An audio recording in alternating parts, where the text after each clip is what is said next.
I'm here to talk about inhalation anesthesia. And basically, we have a small objective. The objectives of this lecture are a little bit straightforward. We shall just talk about the history, about history, just we shall talk about when was what discovered, for example, halothen, and where we are now, and the time of whereby we haven't had any new advances, the new inhalational drugs, the agents that are being used, the chemistry, where we shall look at the ideal properties of what would wish our inhalational gases or drugs would look like. Then we shall look at the pharmacokinetics, or what the body will do to these drugs. And then that is from absorption to the excretion. Then later we shall also try to see the effect of these drugs on our different systems, that is the pharmacodynamics in that sense. So if you can look at the projected image on your screen, it may not be in the slides I sent you, because I tried to modify the images so that we can have a shorter lecture, and later you people go ahead to read about.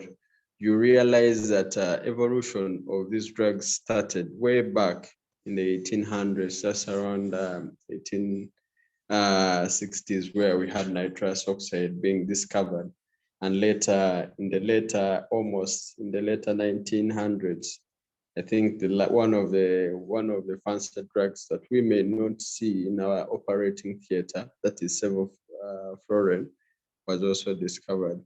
And I think you are seeing from 2000s to the times almost 2021, we don't have any other new fancy drug that has come on board to help us get the patients to sleep, or get them to relax, so that the surgeon or any person you are working with gets to do the surgical procedure that you need.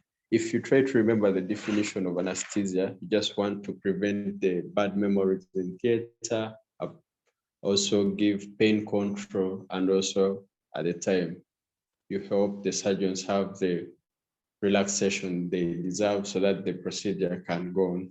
That's the reason why we are having this. So in that sense, you will see around 1772, nitrous oxide was discovered by Humphrey Davy, the same man who discovered oxygen.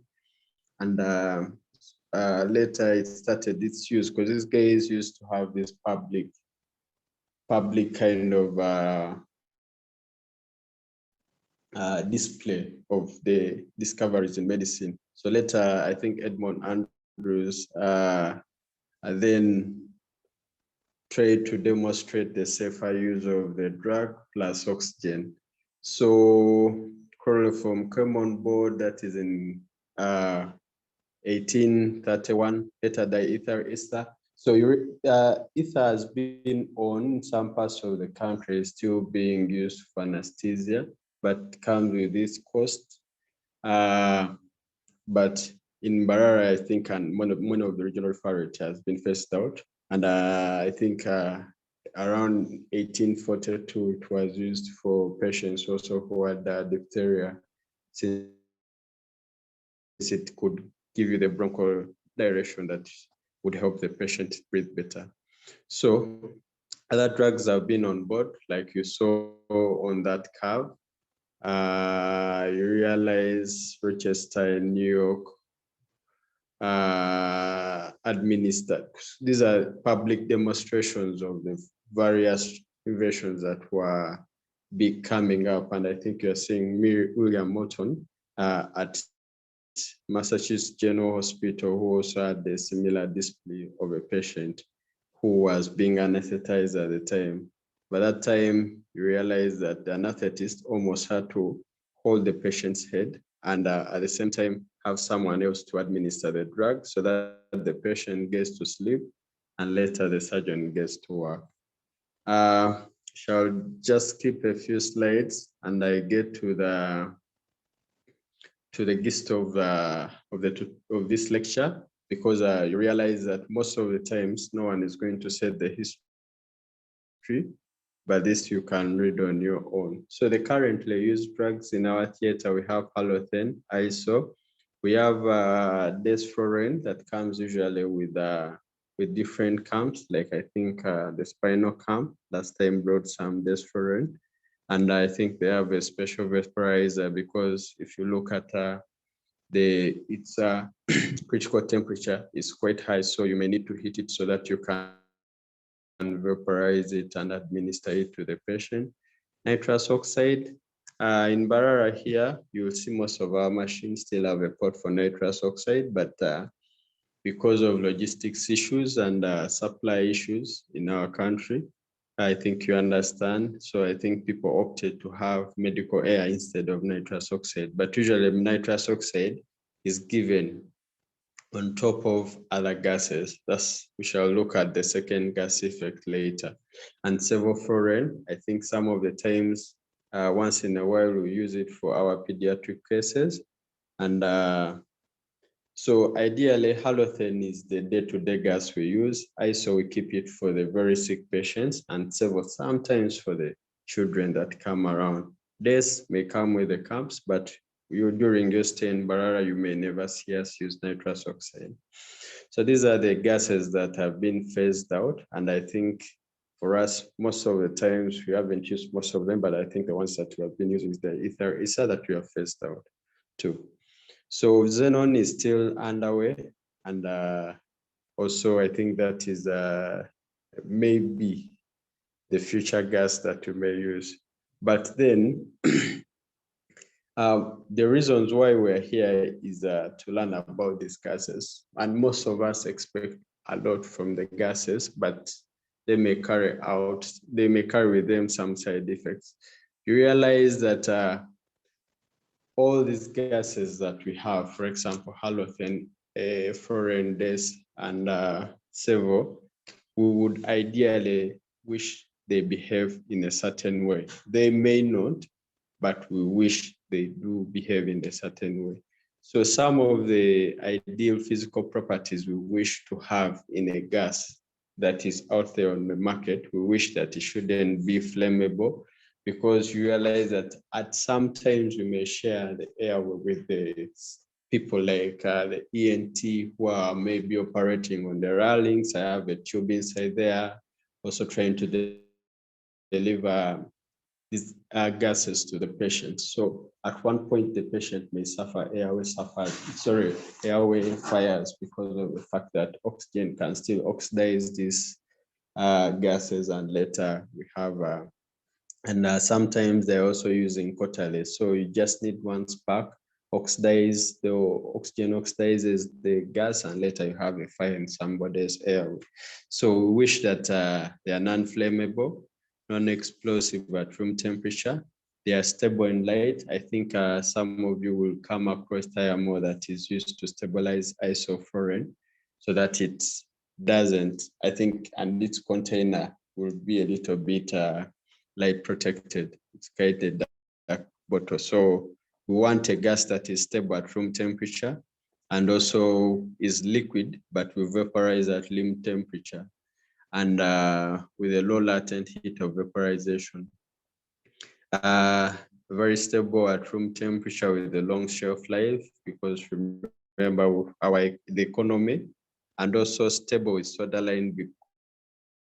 The reason for this is that most of these gases, when they contain some little moisture, they can still react with our sodium lime that we use to absorb out carbon dioxide in our circle system. Later, when you start rotating, we shall get a chance to look at the anesthesia machine, one of the carbon dioxide absorbents we have, so that we can try to conserve the fresh gas flow is soda lime. So these compounds react with it and they form different compounds. I think the most aggressive one is compound A, that has been shown to be nephrotoxic and also hepatotoxic in mice, although we don't see that much toxicity in the adults. And the issue of environmental friendly, we right now have a very big debate about the greenhouse effect. And I think right now the different associations of anesthesia are trying to advocate for low flows so that there's little that goes out to the environment, so that we still protect our environment, since there's already deforestation and and also a lot of carbon monoxide from the different fumes that we use in every day from our factories, from factories, from our cars that we drive every day. So these gases should ideally not be able to cause us trouble with sorry, I'm trying to mute so that we don't get into the different alarms, since I'm getting some messages. So they should be environmental friendly and have no effect on the environment, so no greenhouse effect. And also they should be a little bit cheap and easy to manufacture, and also easy to use. So those are some of the ideal physical properties that we have in for these patients. Then the other thing is for the ideal biological properties, because these gases, we use them to knock down patients and everything. So they should have a pleasant smell and non-irritant, so that they don't induce and also induce bronchodilation. Halothane is one of the gases. We shall try to see them later when we start our rotation. It has really nice smell compared to isoflurane, and we can use it to get patients to sleep. It also relaxes the airway and cause bronchodilation. So, and also the risk of you getting bronchospasms are less. Unlike isoflurane that has a very irritant smell, so you cannot use it for induction, since some of them may suffer bronchospasm later that may get the cords closed, and later the patient turns out to be hypoxic in that. They should also have a low blood gas solubility. So this different partition coefficient, we shall try to look at them later in the coming slides. I'm giving these slides quite more time because I feel like this is where some of the questions in your objectives come from. So just imagine at equilibrium, how much of the gas has to be on the side of the alveoli versus what is in the blood. So if they at equilibrium and a steady state, you have to have more of the gases in the blood for you to establish equilibrium. It means this a lot of time must be allowed for the gas to cross from the alveoli to the side of the blood, so that you can have the effect of these gases on the different systems, in that case, the brain itself, so that the patient can sleep, forget whatever is happening, and also, because those are the desired functions of these drugs anyway. So a low blood solubility coefficient allows little of the gas to cross. You establish the equilibrium very fast, knock out the brain centers, and also you get the desired functions of amnesia and other things that you would wish to have in that sense. So a high oil water solubility, this explain potency, and I think in the slides we are going to try to look at the Mayer-Overton theory of the mechanism of action of these gases, that tries to say those that have a little bit of more solubility across the membranes, so may show to have higher potency, because potency is how good the drug will help you get their desired effect. So these drugs that tend to be oil solubility tend to have better desired effects compared to the ones that have less. And also, they should have minimal effects on other systems, for example, the cardiovascular system, respiratory system, hepatic, renal, and endocrine. One of the side effects of giving these drugs, for example, halothane, they have direct effects on the cardiac muscles, and also they will have the systemic reduction in total peripheral resistance. So you'll end up with reduction in your blood pressures. And that's why sometimes, most of the times you interact with us, most of these children will try to be given atropine so that they accelerate the heart and avoid the effects of these inhalational gases. On the respiratory system,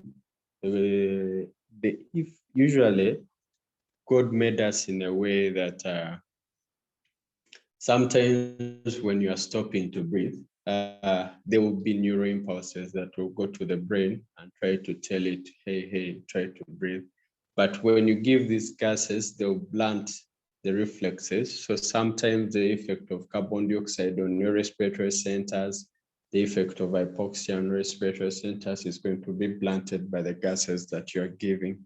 So these are ideally, we shouldn't have such an effect on these. Then also the part of blood flow, we realize that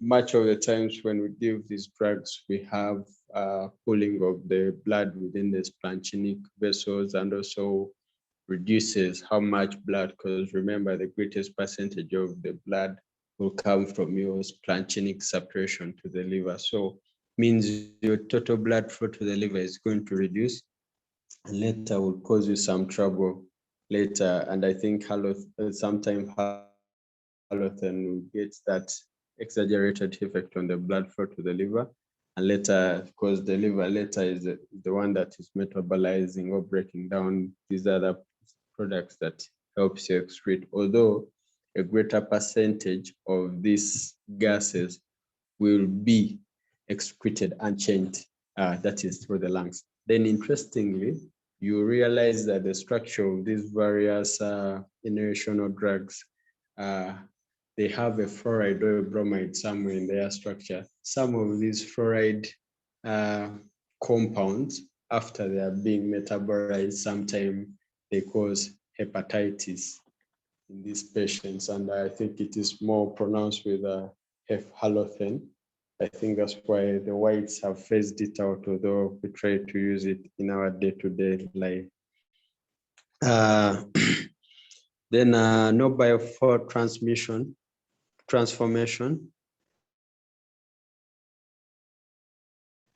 This is usually promotes excretion, because remember, they should be usually when they are not transformed. Biotransformation usually is the one that causes you hepatitis in that sense, and sometimes nephrotoxicity. Then usually when unchanged, they will be excreted in the lungs. That's almost 80% to 90% of these gases that we are going to use. And for nitrous oxide, these guys try to measure the levels of the gases that should be allowed within the OR. They should be less than I think 25 ppm, so that you can at least not cause pose a risk of poisoning the people who are around you. That's the surgeon and the anesthetist plus the other people running. So that's why sometimes we have the scavenging system that tries to draw out the gases out of the room to prevent the effect of this toxicity in the OR. So various mechanisms of actions have been frustrated about how these drugs try to work, but many of them we don't have, we cannot come out to say this is the best mechanism of action. But most of the times we can agree that these drugs work around preventing almost signal transmission from one point of the brain to another. And so usually they will disrupt normal synaptic transmission, altering reuptake of neurotransmitters, or influence the ionic conductance across. The ionic conductance we shall see during the GABA receptors. I think they are more pronounced, and the reuptake of neurotransmitters and disrupting of normal synaptic transmission. I think we shall also see the N-methyl deacetyl receptors in that context. So usually the effect will be both on the pre and postsynaptic membrane. So at the end of the day, you won't have a signal being transmitted to the other end. So the Mayer-Overton theory talks about the high correlation between lipid solubility. I think you remember us talking about the oil-water partition coefficient in that context, that will try us to also define the anesthetic potency of these drugs. Remember, potency is just how that desired effect you want for that drug. So the drug that will give you the better desired effect, if you want 100%, something that will give you closer to 100, then will have better potency than something that will give you 70%. And inhalational agents may also bound to both membranes and lipid proteins, so that they may also exert their effects in that context. The issue of the GABA A receptors, usually you have this exaggerated repolarization where you have the chloride and the chloride shift and later the potassium. So you ideally you will not have conduction at that membrane. So later you will have the inhibitory effects of the GABA receptor when you stimulate it. Then the NMDA receptor, that is also inhibited by nitrous oxide. That's why sometimes people prostrate that nitrous oxide is also able to give you the analgesic part because it inhibits this. This is also, so around it can give you the effect of analgesia. Then some evidence of the two-power domain channels mediating the effects of inhalation anesthetics have also been reported. The Mayer-Overton effect, I'll try to explain it using the curve that is on the next slide. So this lady, this scientist postulated, made an observation where he was measuring the oil gas partition coefficient and compared it with the anesthetic partial pressures, and discovered that those gases that had the highest oil gas partition coefficient, or that also had low partial pressures of the gases delivered. So in other words, you required less of the gas delivered, that is on the Y curve, for you to have a pronounced effect that you desired, that is in this case anesthesia. For example, if we compare two gases that we have available in Mbarara here, halothane and isoflurane, you realize that halothane is quite more soluble and you require less of halothane to have a similar effect compared to isoflurane that has a reduced oil gas partition, or less soluble in that context, oils or lipid soluble, because remember our cells are almost made up of a lipid bilayer. So the ones that are less oil soluble or lipid soluble tended to require higher concentrations to be delivered so that you can have the same desired effect in that case. So that's why if you read through, you will read about the molecules dissolving through the lipid biomembrane so that you can exert the effect of anesthesia in these patients. And those that are more soluble required less to be delivered so that you can have the same effect. That's why people postulated that lipid solubility may be one of the mechanism of actions of these inhalational drugs. That has been explained. So, in other words, what does the body do to these drugs? So usually the absorption will occur within the lungs and later will be moved to the brain. That is the tissue, basically where we want it to be. But sometimes these gases will distribute to other systems, like to exert also their effect there. So the effect on concentrations are related to the partial pressures of these agents in the CNS, and also will be represented at the equilibrium state. We shall look at the partition coefficients in the coming slides. Uptake and release of these inhalation agents on the alveolar concentrations of the anesthetic agent and the pulmonary saturation, and also, by the pulmonary saturation, because remember, we deliver them via these tubes, via these masks. Then they get to the lungs where they will have to cross from the alveoli to the blood, and from the blood through the different saturation pathways, that is to the heart, then system, later to the brain. They will later exert their effects. There are quite a number of factors that will affect the concentration of these gases. And one of them is, as if you look at that machine, the next time you people come around, you try to ask us about the vaporizer. It has a dial which tries to regulate how much of the gas you're going to deliver to the patient. So the other thing is alveolar ventilation. And, I think the fact that you have done some physiology, you can know how much alveolar ventilation we are talking about. So that's almost how much. Remember your tidal volume kind of calculations, then you take off the dead space, then you remain with your alveolar ventilation. So that is what we are talking about in this context. Then the functional residue capacity.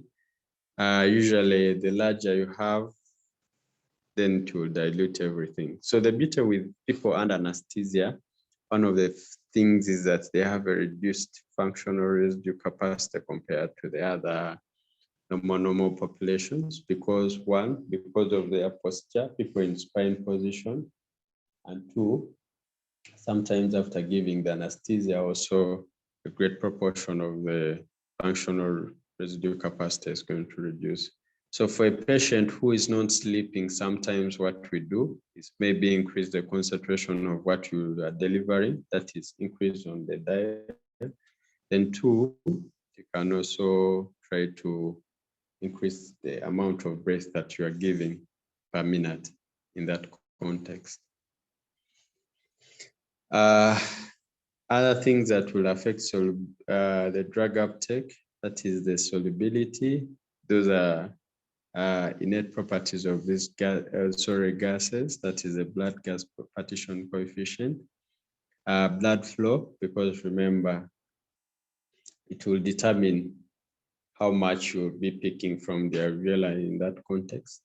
Then also the alveolar venous partial pressure gradient, because remember, most of the times these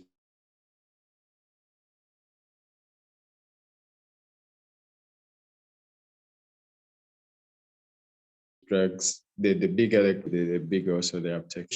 Remember, these drugs can are affected by solubility in the lipid layers, and these guys have a lot of fat. So you still have these obese guys may require at least higher gases compared to the lean guys.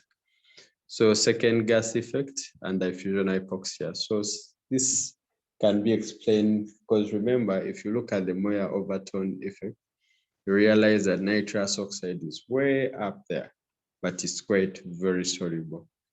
In that context, if I deliver it with maybe halothane, you realize that once they reach the alveolar membrane, the nitrous oxide is close to the blood. So it will leave a very high concentration of the halothane or isophorane in that case. So that big gradient will facilitate a faster absorption of this halothane from the alveoli to the blood in that context. So enhancing faster attainment of the desired effect in that sense. Then it will happen the same way once I turn off the gases. Most of these drugs will, like nitrous oxide, will shift very fast from the blood back into the alveoli. So there will be little oxygen too. Then they will dilute the oxygen. Hence, the patient will have little to use in that context. So they will have that diffusion type of hypoxia. So when we talk about these inhalational gases, we cannot live without talking about the minimum alveolar concentration in this context. And this can be defined as, somebody has a hand? Oh, sorry. This can be defined as the concentration of these gases that will prevent 50% of the population from responding. Yes, Opoka, you can say something. You can unmute Opoka. Yes, good morning, doctor. Yes, morning. Yes, so for me, what something I want to inquire is, what is the relationship between solubility and potency? So if a drug has a high solubility, maybe blood gas solubility, a high blood gas solubility, can it also be, can that drug also be a high potent drug in anesthesia? Okay, so to explain this is that remember we are about to reach a point and talk about the partition coefficients. So if you can have a drug that can easily cross from the alveoli to the, okay, so about the blood gas coefficient or Ostward's coefficient, look at it this way. So I have blood as one phase of the where the gas would be, and I have alveoli where there is also another phase where the gas will be. But at steady state, you have to have an equilibrium established. You understand, Opoka? So for me to establish an equilibrium, there's a certain amount of the gas that should be in the alveoli, and that will have to have another proportion of the gas to also be in the other side, so that I have equilibrium. So that I would say that steady state, at least almost there will be equal number of ions moving from the gas to the blood. So at that time means I will have an equilibrium. So if I require less gas to cross and get to that number where I sustain the equilibrium, it means that's where I get my blood gas coefficient. There's a table that I'll later send, what is his name, Paddy, about the solubility and blood gas coefficient. They are quite different properties, because solubility, almost you try to look at it in terms of the lipids, so how the ability for you to cross that lipid solubility. I don't know whether you try to get me yet.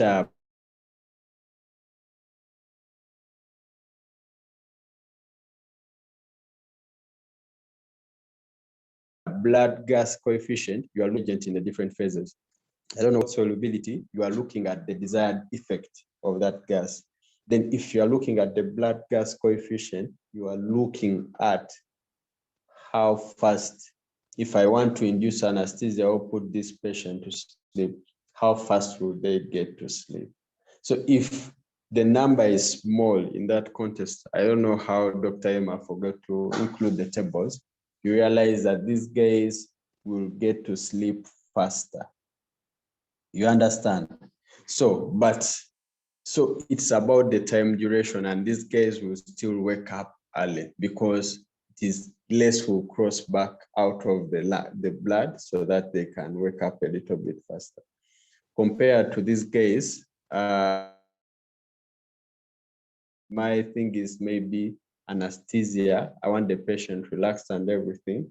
So I need the molecules now to just move about, to move from one cell compartment to another tissue compartment, more so the brain, so that I can keep the patient asleep. I don't know whether that tries to confuse you more or answer your question. I'm just waiting for a response from you guys. Has it helped, Opoka? Yes, doctor. Okay, thank you very much. And so we had talked about the mean alveolar concentration.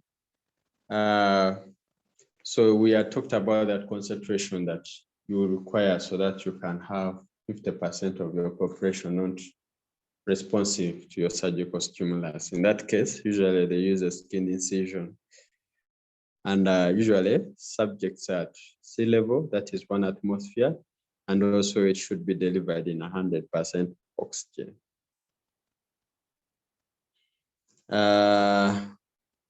Quite a number of factors are going to be used to study this and try to see the effect, how they will affect, what will affect the mark. So we shall just look at those factors that affect the mark, those that increase. Some of them are just direct opposite to these ones, like hypothermia, hypernatremia, sympathadrenal stimulation, others with chronic alcohol, people with chronic opioid use, increase in ambient pressures, that is for at the level of the lungs and the pathology. Then, ambient pressures as you deliver the drug, the gases to the other person. Hypercapnia, decreasing age, then thyrotoxicosis. So most of the times, the other factors that will try to increase how much concentration you require. The ones that will try to lower the mark are going to be direct opposites to this. And like you're seeing hypothyroid, hypocapnia, hypothermia, hyponatremia, and ages that are less than 9 and those that are greater than 60 usually also require less. And hypoxemia, hypotension, pregnancy, then drugs, that is acute use of opioids, and other drugs like lithium may also have an effect on lowering the mark. And these are some of the factors that showed no change in the mark, and I think you can see them on this slide. Then I think this is the hot topic which has been confusing most of us, the partition coefficient. And if you look at this definition, you have a ratio of amount of a certain substance, in this case, call it halogen, in one phase, okay? In that case, you're going to look at in one phase, maybe blood, and the other phase is going to be maybe the gas that is within the alveoli at a stated temperature. In this case, it's going to be 37 degrees. And also, so you'll have these two phases. So when you look at the definition of the blood gas coefficient, you have the ratio of the amount of anesthetic in the blood and the other one in the alveoli. And at this state, you have the two phases have equal volumes, not necessarily of the gas, but the volume of the pressure, and also pressure at also 37 degrees Celsius. So what you have at steady state is the one that now, in this case, the blood gas will affect how fast the patient will get to sleep. These ones that have a low coefficient, blood gas coefficient, exert high partial pressures, so you require less to be delivered. But the other ones that have a high oil gas coefficient will also exert a higher potency in that context. And this second one can be explained by the Mayer-Overton theory. The pharmacokinetics, this is what the body is doing to the drug in the other sense. Absorption is going to be at the alveolar level, then later they will be transported within the blood to the other tissues. And usually little metabolism is going to take place at any one time. So the alveolar partial pressures governs the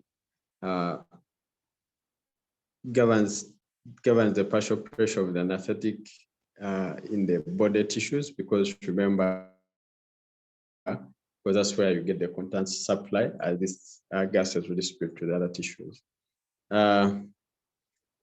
The concentration effect and the second gas effect. Remember, we are talked about the second gas effect.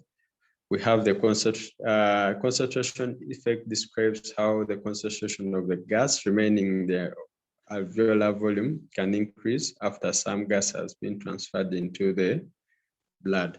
Like the other example I had put out of nitrous oxide with halothane, where nitrous oxide is quite very soluble, so it will cross very fast. Then you remain with halothane within the alveoli, which is at a very high partial pressure as compared to what was there before. Then because of that, it will cross a little bit faster into the arterial blood supply, that context. And I think you can see the different dimensions.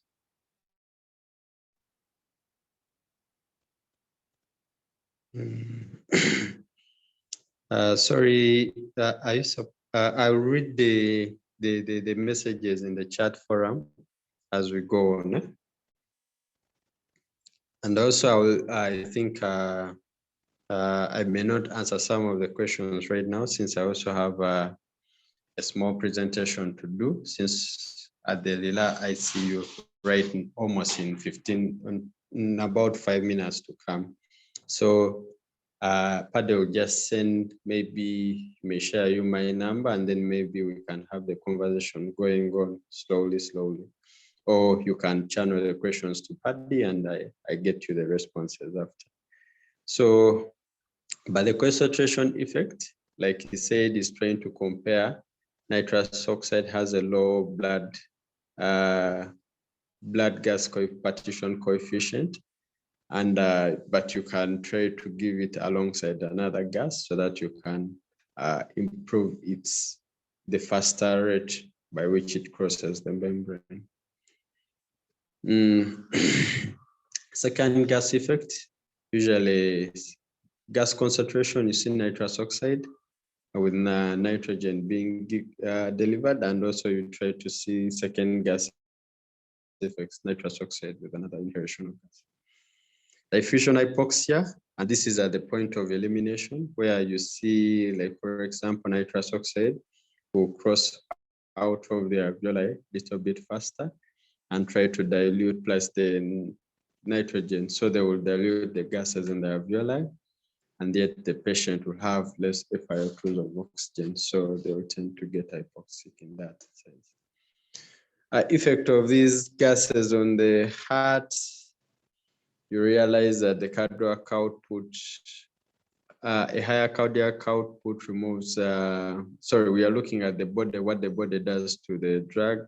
Higher cardiac output will remove more volatile anesthetics from the alveoli, hence lower alveolar partial pressures. So more time will be required for these patients to attain equilibrium. Some of the high output states like sepsis, patients with liver failure may suffer. If we are to use gases to make them sleep, we would have this challenge. So the duration time is going to be prolonged. Almost the same effect. And metabolism and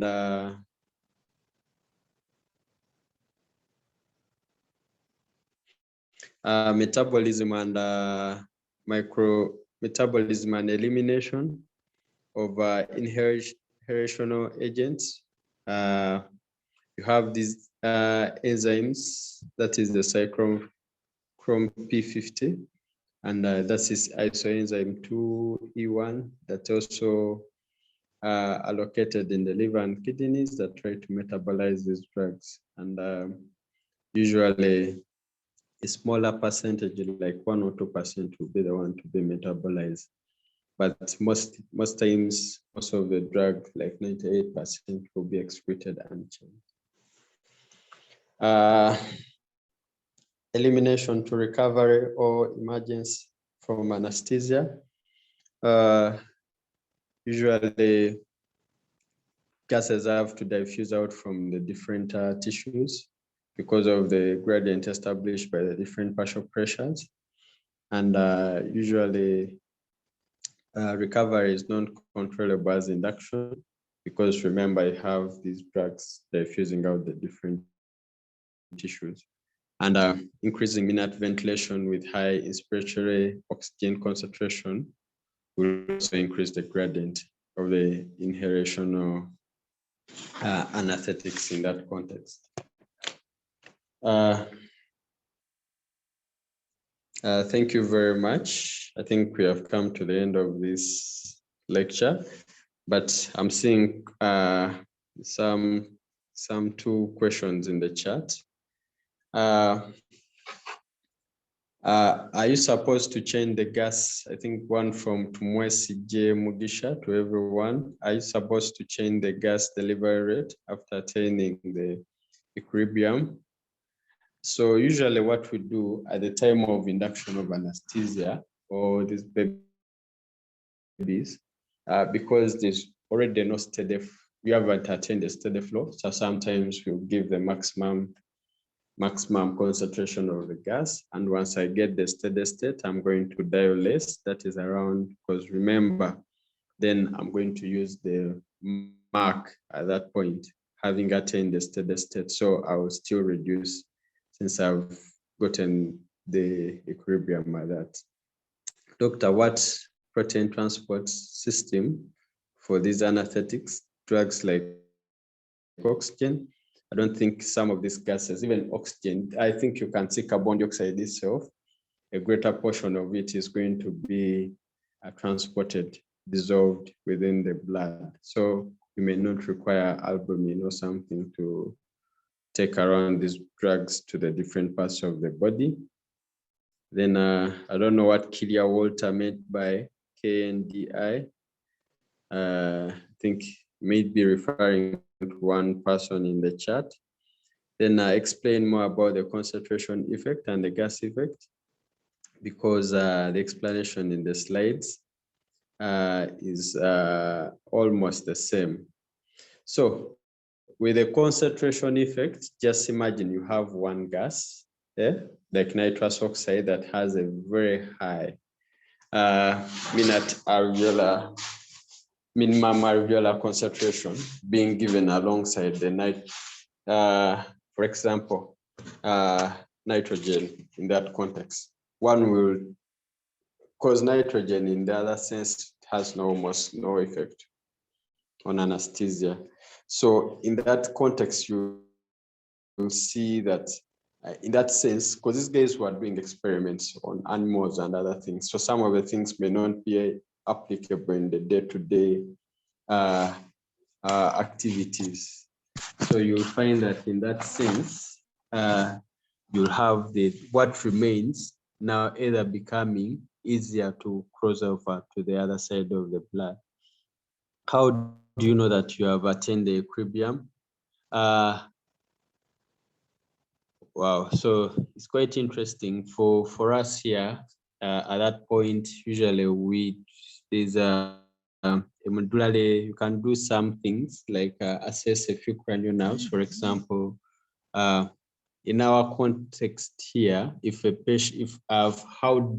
I need a patient a little bit sedated, for example, there are pupil reflexes will go away, the pupils are going to dilate, there is no corneal reflex. I'll know that I'll have enough that has crossed to the other side of the brain, so I'll be able to continue with the other interventions that I want to do. But we don't have sometimes the capacity to measure how much is in our inhalational gases, although we can try to, if you have, for example, a capnograph connected, and we can try to also, the machine has various sampling, I would say it samples the air that goes to the patient and the one that comes out. So you can try to, it estimates how much you are delivering to the patient and how much is coming out. But most times we don't sample how much is in the blood.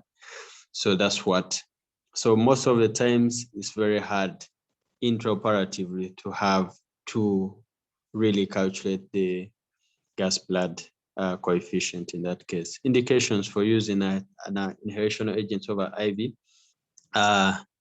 in a well-resourced setting. I think most of the times what to use, most of the times will depending on one, the age, because now imagine if I have to knock out myself using halothane, I'll waste a lot of gases too. Sometimes, and also for the children, I'll prefer to use inhalation unless maybe they are quite really sick. And in that context, sometimes there's also preference of the anesthesia provider in that case, whether in the well-resource settings or in the high-resource settings. Sometimes preferences may come from the anesthesia practitioner in that context. Why would you choose atropine to increase? So I was trying to look at, because atropine is not there to increase the cardiac output, please. Ssenyonjo Matthias, sorry. So I think you might have got, so these children in this context, remember, as you grow up, usually when the child is born, they have a better parasympathetic system compared to a sympathetic system.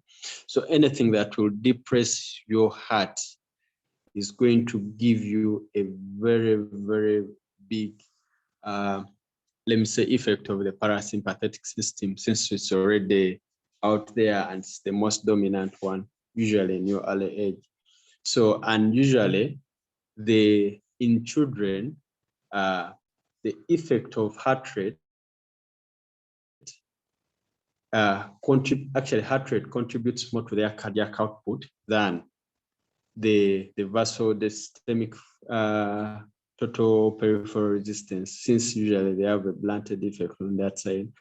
So that's why in these children who have where you are going to give a drug that has a direct effect onto the heart, you'd prefer to keep something to keep their heart beating faster so that you can maintain the cardiac output in that sense. I don't know whether you try to get me. So it's not, so that's why sometimes we prefer atropine, because we want that heart rate to go up a little bit.